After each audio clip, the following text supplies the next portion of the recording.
What happens when one of Hollywood's most respected actors walks onto a talk show set, only to find himself in the crosshairs of a host determined to make him look foolish?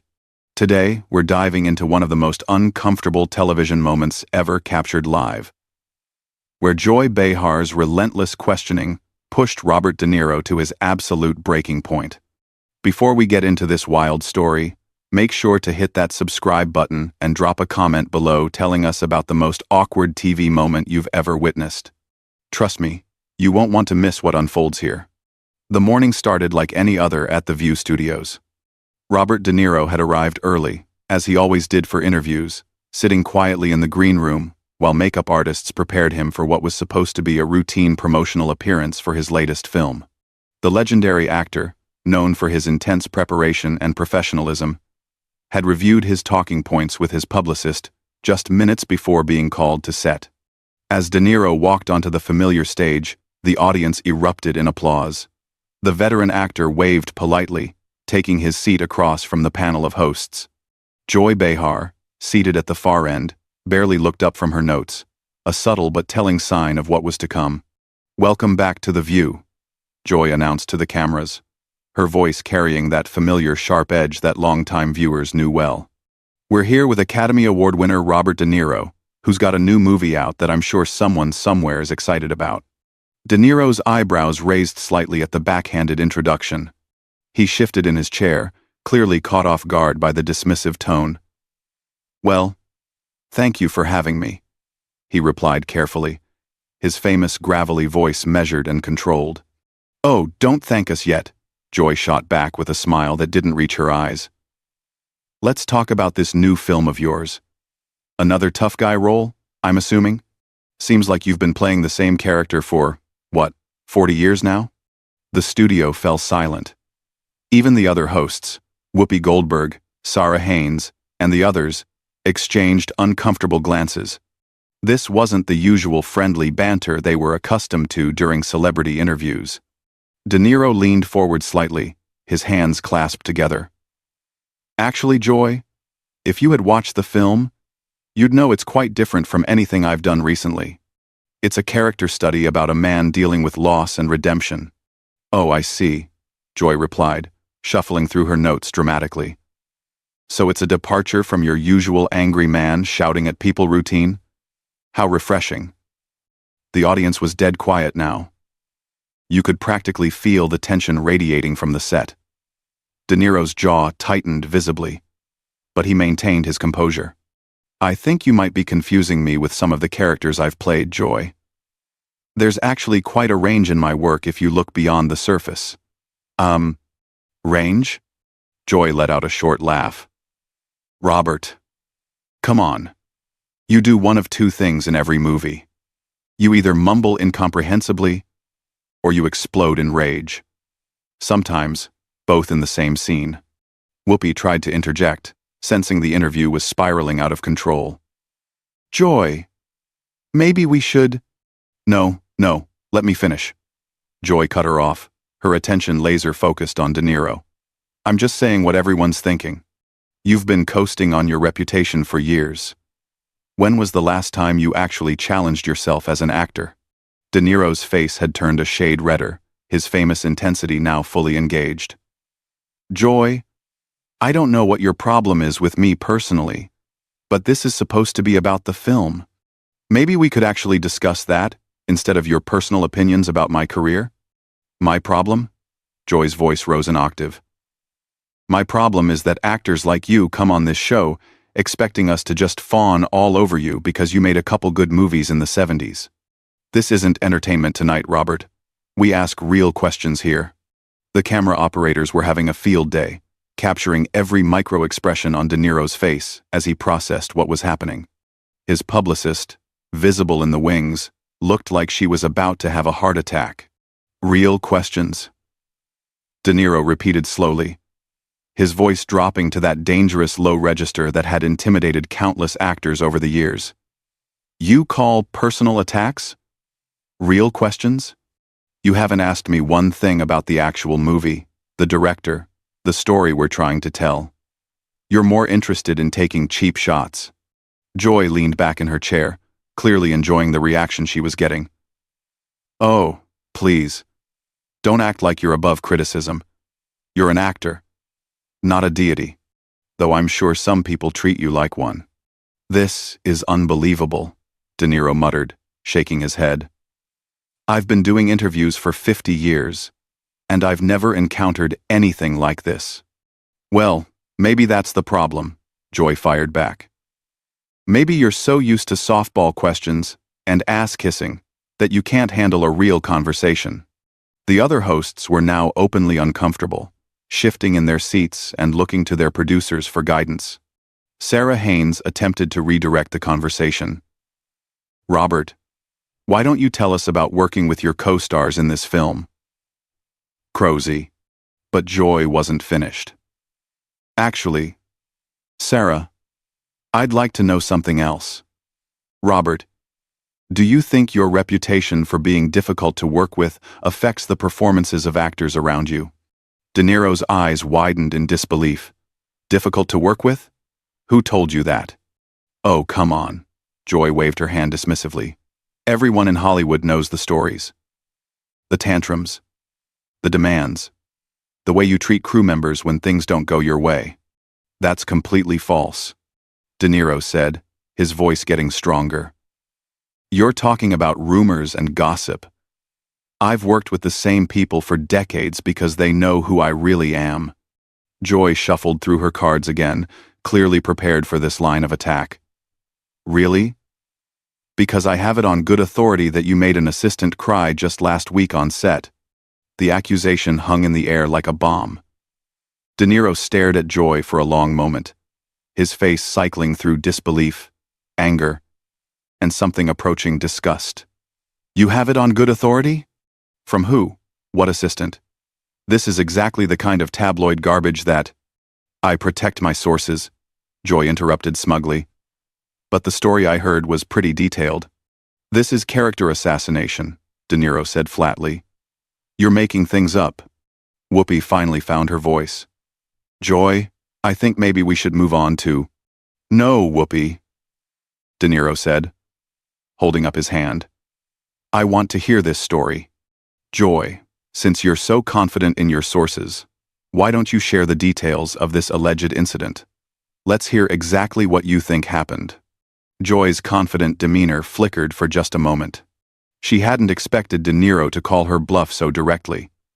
"Well, I don't think it's appropriate to get into all the specifics on air."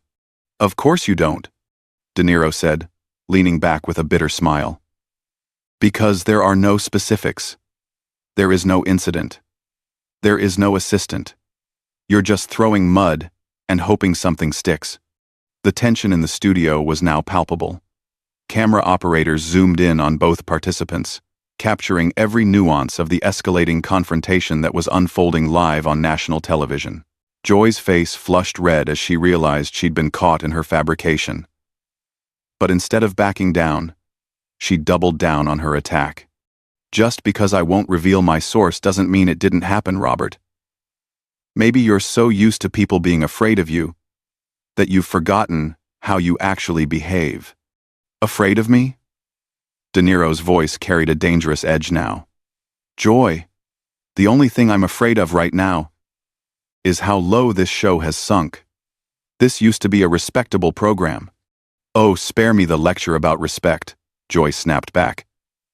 "Coming from someone who's made a career out of glorifying violence and toxic masculinity. How many movies have you made where the solution to every problem is punching someone or shooting them?" De Niro stared at her in amazement.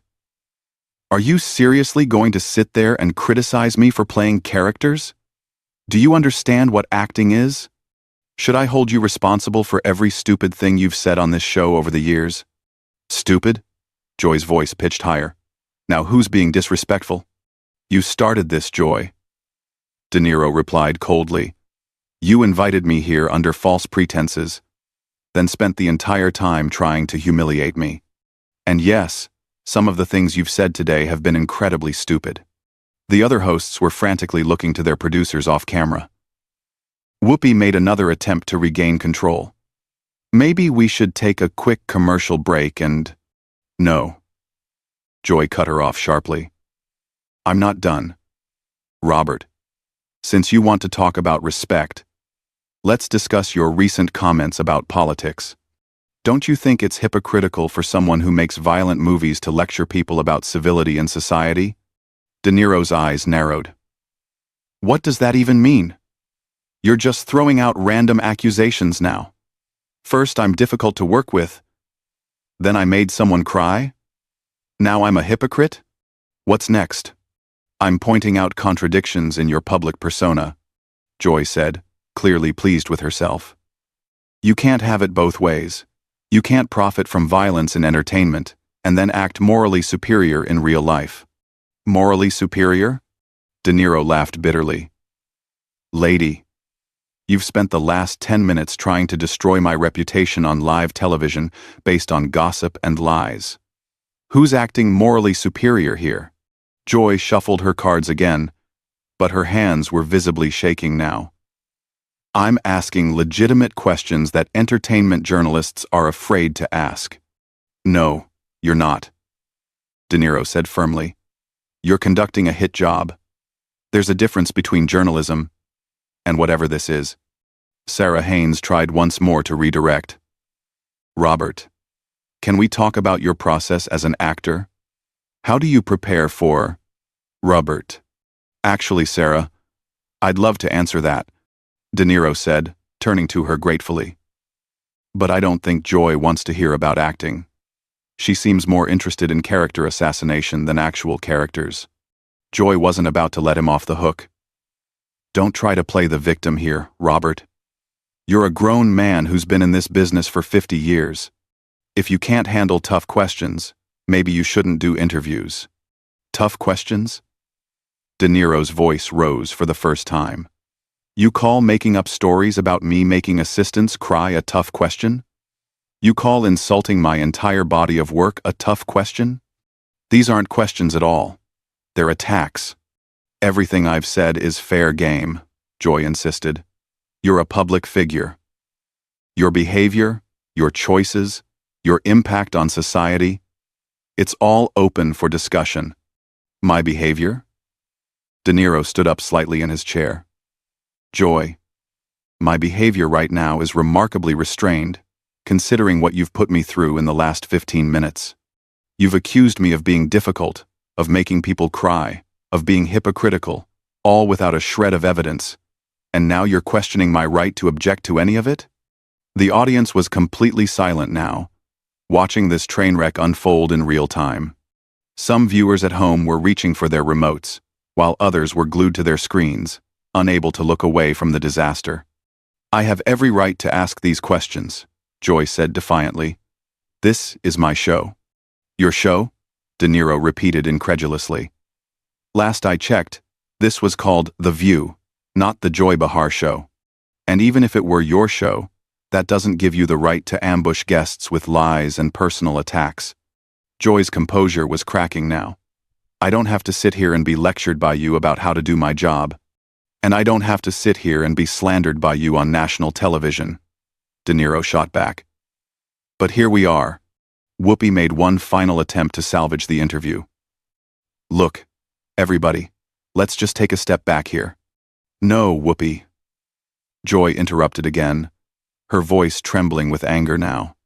I'm tired of being told to back down when I'm asking the questions that need to be asked. Robert De Niro thinks he can come on this show and intimidate me, but I'm not backing down. De Niro stared at her with a mixture of disbelief and pity. Intimidate you? Joy. I haven't raised my voice. I haven't threatened you. I haven't even used profanity despite having every reason to. How exactly am I intimidating you? Your whole demeanor, Joy said, gesturing wildly.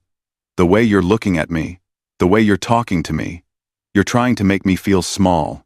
I'm trying to defend myself against your baseless accusations, De Niro replied. If that makes you feel small, maybe you should examine why you made those accusations in the first place. Joy's eyes flashed with anger. Don't you dare psychoanalyze me. I don't need career advice from someone who hasn't made a decent movie in 20 years. The words hung in the air like a slap. De Niro went completely still, his face cycling through several emotions before settling on cold fury. 20 years? Joy, do you actually know anything about my recent work, or are you just throwing out numbers? I know enough, Joy said, but her voice lacked conviction now. No, you don't, De Niro said quietly, his voice deadly calm. You haven't done any research. You haven't watched my recent films. You don't know anything about my career, my process, or my character. You came in here with a predetermined agenda to tear me down, and you've been making things up as you go along. Joy tried to interrupt, but De Niro held up his hand. I'm talking now. You've had your turn to spread lies and rumors. Now it's my turn to respond. The studio was so quiet you could hear the camera equipment humming. Every person in the building was holding their breath, waiting to see what would happen next. You want to know about intimidation, Joy? This whole interview has been an attempt to intimidate me. You've tried to bully me with false accusations, personal attacks, and professional insults. The only difference is that I won't be bullied. Joy's face was now completely red, whether from anger or embarrassment was unclear. I was doing my job. No, De Niro said firmly. Your job is to interview guests about their projects and their work. Your job is not to assassinate their character based on gossip and personal vendettas. Personal vendetta? Joy's voice cracked slightly. I don't have a personal vendetta against you. De Niro studied her face for a long moment. Then what is this? Because it sure feels personal. Did I do something to offend you?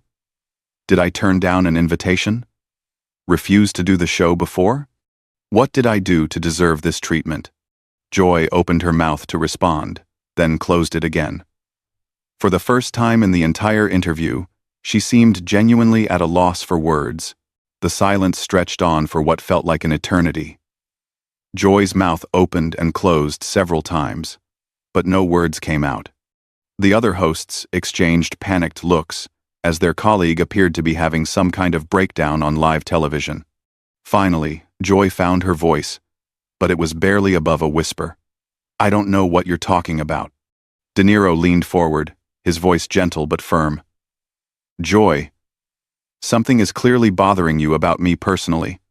This level of hostility doesn't come from nowhere. What is it? There's nothing personal, Joy said, but her voice was shaking now. I just think someone needs to hold celebrities accountable. Accountable for what? De Niro pressed. You haven't mentioned anything I've actually done wrong. You've made vague accusations about my personality, criticized movies you apparently haven't seen, and invented stories about incidents that never happened. What exactly are you holding me accountable for? Joy looked around desperately at her co-hosts, but they were all staring at her with expressions ranging from confusion to horror. Whoopi finally spoke up. Joy, maybe we should... Stop trying to protect me, Whoopi, Joy snapped. I can handle this myself. Can you? De Niro asked quietly. Because from where I'm sitting, it looks like you're having some kind of personal crisis and taking it out on me. Joy's face went white, then red again. How dare you suggest that I'm having a crisis? You don't know anything about me. You're right, De Niro acknowledged. I don't know you personally, but I know what I'm seeing right now. And it's not professional journalism. It's someone lashing out. I am not lashing out, Joy said, her voice rising to nearly a shout. I am doing my job. No, Joy, De Niro said sadly. You're embarrassing yourself and everyone else on this set. Look around. Look at your colleagues' faces. Look at the crew. Everyone here knows this isn't normal. For the first time, Joy actually looked around the studio. The camera operators were staring at her with obvious concern. The producers in the wings looked mortified. Her fellow hosts were avoiding eye contact entirely. Joy started, then stopped. For a moment, something like realization flickered across her features. De Niro saw the opening and pressed gently. Joy, I don't know what's going on in your life right now, but whatever it is, I'm not the enemy here. I'm just an actor trying to promote a movie. I didn't come here to hurt you or embarrass you."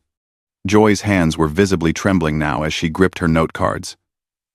"You think you're so superior, don't you? You think you're better than all of us?" "No, Joy, I don't," De Niro said softly. "I think I'm a guy who showed up to work today and got blindsided by someone who clearly has some issues they need to work through." The word issues seemed to trigger something in Joy. Her composure completely shattered. "Issues? You want to talk about issues? You want to know what my issue is?" The studio held its collective breath. Even the producers seemed frozen, unsure whether to cut to commercial or let this play out. "My issue," Joy continued, her voice breaking, "is that people like you get to waltz through life being celebrated for doing the bare minimum, while the rest of us have to fight for every scrap of respect." De Niro blinked in surprise. "Joy, what are you talking about?" "You've been coasting for years," Joy said, tears now visible in her eyes. "Everyone knows it. Your last 10 movies have been garbage, but people still treat you like you're some kind of god because you made a couple good films 40 years ago." "Even if that were true," De Niro said carefully, "what does that have to do with how you've treated me today?" Joy wiped her eyes with the back of her hand, smearing her makeup. "Because it's not fair. It's not fair that mediocre men get passes while women have to prove themselves every single day." The pieces were starting to come together for De Niro. "Joy, are you saying you attacked me today because you think I represent some kind of unfair system?" "I'm saying that someone needs to call out the emperor for having no clothes," Joy said. But her voice lacked conviction now. "But Joy," Whoopi interjected gently, "that's not what this was. This was personal attacks and made-up stories." Joy turned on Whoopi with surprising venom. "Don't you start too, Whoopi. I see how you treat male guests differently than female guests. We all coddle these men." Whoopi's eyebrows shot up. "Excuse me?" De Niro held up his hand again. "Ladies, please. Joy, I understand you might feel frustrated about inequality in the entertainment industry. That's a legitimate concern. But what you did to me today wasn't activism. It was cruelty." "Cruelty?" Joy laughed bitterly. "You want to talk about cruelty? Try being a woman in this business for 30 years. I'm sure that's been difficult," De Niro said sincerely. "But Joy, I'm not responsible for every injustice you've faced. I'm just one person trying to do my job, same as you."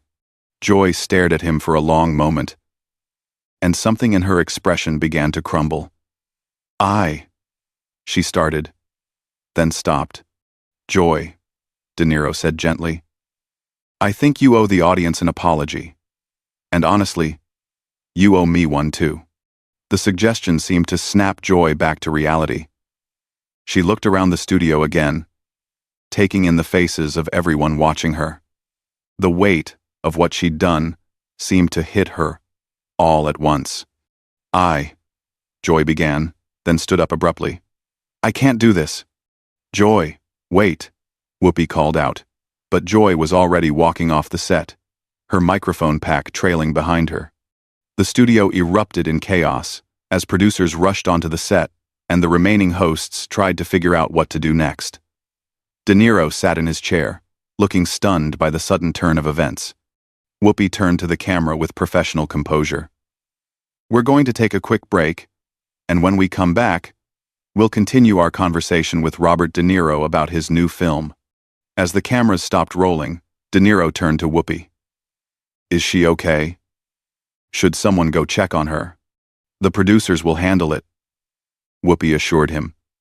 "Robert, I am so sorry about all of this. That was completely unprofessional." De Niro shook his head. "She's clearly going through something. I just hope she gets the help she needs."